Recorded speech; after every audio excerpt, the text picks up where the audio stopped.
Hey guys, welcome to my channel. I'm Alicia and this is Alicia Align. Thank you so much for joining and hoping that you'll watch this entire video because I have just some things I want to share about the fourth quarter, which obviously we're in, and there are just a few days, a few weeks actually left of the year, but it's not too late to still be productive and for us to get things done because at the end of the day, they still need to get done, right? So I've come up with and want to just share like just a few tips, some things that you can do that will make a critical difference in 2025 just by being prepared, etc. And want to share those with you. First thing on my list is scheduling doctor appointments. So I don't know about the area you live in, but in this area, and it's not even a big city, right? But in this area, some of the doctors that I choose to go to, they are booked, like booked and busy, which is good because you don't want a doctor just like, oh, like the schedule's open, right? So just scheduling those appointments, not necessarily waiting until you're sick, etc. For example, I go to a neurologist. I try to go once, maybe twice a year. And I, of course, also go to a dentist. I have my general practitioner, and I have my gynecological visits. So those are already scheduled. And of course, when you're at the doctor's office, sometimes they ask if you want to go ahead and schedule. I don't always do that for like my dental appointments and not my neurology appointments. But if you haven't done that, if you don't do that, this is a really good time to just get on the phone with them and get those times, especially, and those days, especially, that work for you. So taking a look at your 2025 calendar and saying, for example, like I prefer to go to doctor's appointments on Tuesdays. Tuesday mornings, first thing. I don't even want to go to work yet. Like I don't even want to show up at work and then leave for a doctor's appointment. So I want like a 9 a.m. appointment or like an 8:30 appointment or something like that. So to get those good times, now is the time for me to call for like April or May or something like that. So at any rate, scheduling doctor appointments. Second thing is time away. And when I say time away, I'm talking like physically leaving the area that you're in. And it's not about like traveling to another part of the world or something like that. It's really more about just getting to another environment. Like that just does something to you physically and mentally and emotionally when you just take a drive. In our area, we're probably about an hour away from Charlotte.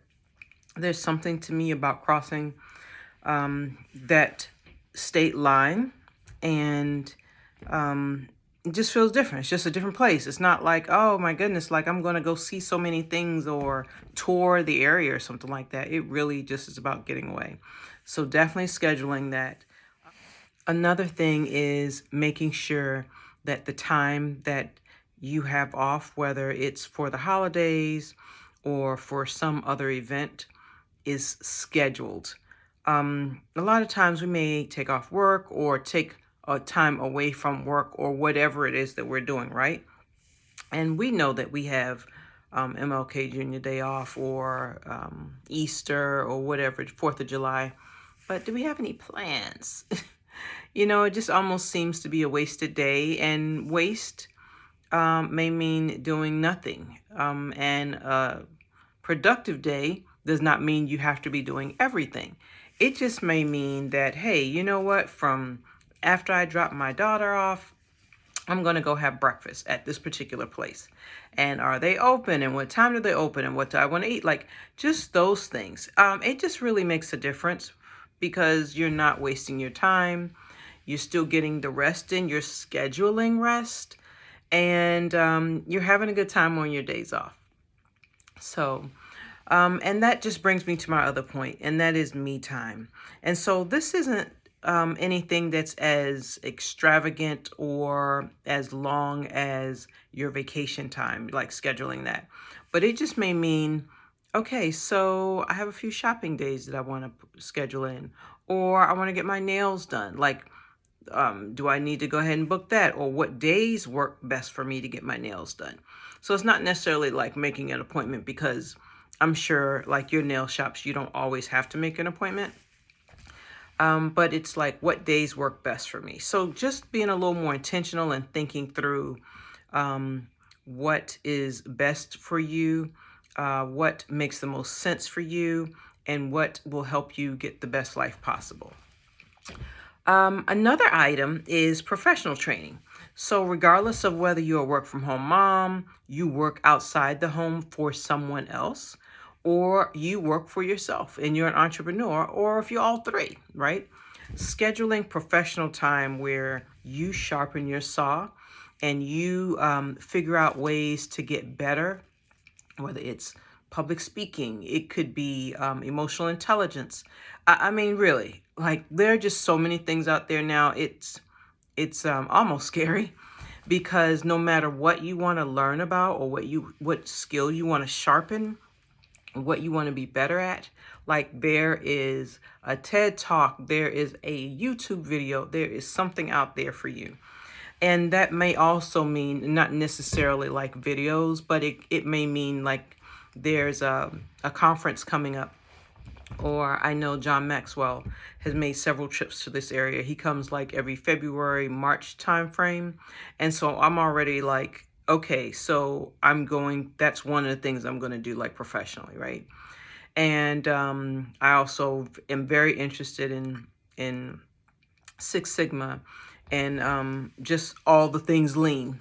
So that's another thing that I'm already looking for conferences and trainings, etc., to be a part of for 2025. So professional time for sure. And that leads me to my next one, and that is personal training. So personal training might mean literally like working out, and do I want to learn a little bit more about meditation? Personally, for me, I struggle with meditation, but the times that I've done it, it has made a really big impact. So it's something I'm very interested in. So I've been looking for meditation classes, and have found a few. For some odd reason, they're all on Sundays at 11, but at any rate, I'm still looking for some that work for my schedule. So those are just the kind of personal trainings. And cooking classes, have not been very successful with finding some cooking classes that are not online. I really, as an introvert, want to get out of the house and interact with other human beings outside work. So those are two things, just as an example of things that I'm looking for actively and intentionally as part of my personal training for 2025. And we'll be scheduling those. Another one, which is a favorite thing of mine, and then a thing that I dislike very much, is cleaning, and just kind of scheduling like deep cleaning, right? Like, so I am not a fan of cleaning my refrigerator. I mean, I'm not to the point yet where I am willing to hire someone to do it. So I'm like, okay, Alicia, look, you're going to schedule twice a year, 3 times a year, for you to get in there and really like just take everything out and clean it. Now, obviously, please don't come for me. That does not mean that my refrigerator will not stay tidied up. We really need to be real with ourselves and know what we're willing and what we're not willing to do. And as far as me deep cleaning my refrigerator every week, that's just not a reality for me. It's not a reality for my schedule. It's not a reality for my mental health. So I know that about myself, and I'll just schedule it. And so I'll do those deep cleanings twice a year. And that'll also include like doing my carpets and cleaning every single surface. I mean, scheduling time for you to change your vents. There are just so many things that can show up on that list for you. But it just mentally helps me take like a deep breath, knowing that it's on a schedule, like not in the back of my head, oh, I gotta do it. Like, yeah, it's already scheduled. We'll get to it when we do it. And I actually almost have the energy to do it at that time. So that's another perk. Decluttering. is another item on the list. So it could be documents, it could be books, it could be clothes, going through the closet. Oh my goodness. Mentally, I don't know about you, but like going through my closet and taking out, physically removing things that don't bring me joy does something to me mentally. It really does. And we sometimes don't always feel like we're being a good steward of things because you're like, well, I only wore it a few times. Oh, okay. Here's the thing. You have this one life to live. And if we're always like, I'm going to wear it anyway, although it doesn't bring me joy, what are you really doing? Like, how is that really helping you? Just say, when I go to the store again, I'm not even buying it if it doesn't bring me joy. I don't care if they're giving it to me. When I put it on, if I'm not feeling it, I don't want it. And so those are the kind of things that you need to remove from your closet. Shoes. I mean, come on. If you're not going to get them fixed, if you don't like them anymore, if they are too small, it's time to get rid of them. Anything that's damaged, anything that's broken has to go. It just brings a disorder and a dysfunction and a chaos to your life when it's in your home and it's broken. There's a spiritual connection to our things and how we view life when we're walking around in a house that's cluttered, a space that's cluttered. It could be your car, a space that's not clean, and a space that needs to be organized. So just another tip. The last item is vision. Like, what's going to be your vision for the year? And I know, like, old school is setting goals, etc. Okay, so if that works for you, awesome. But it could just be, how do I see myself this time next year?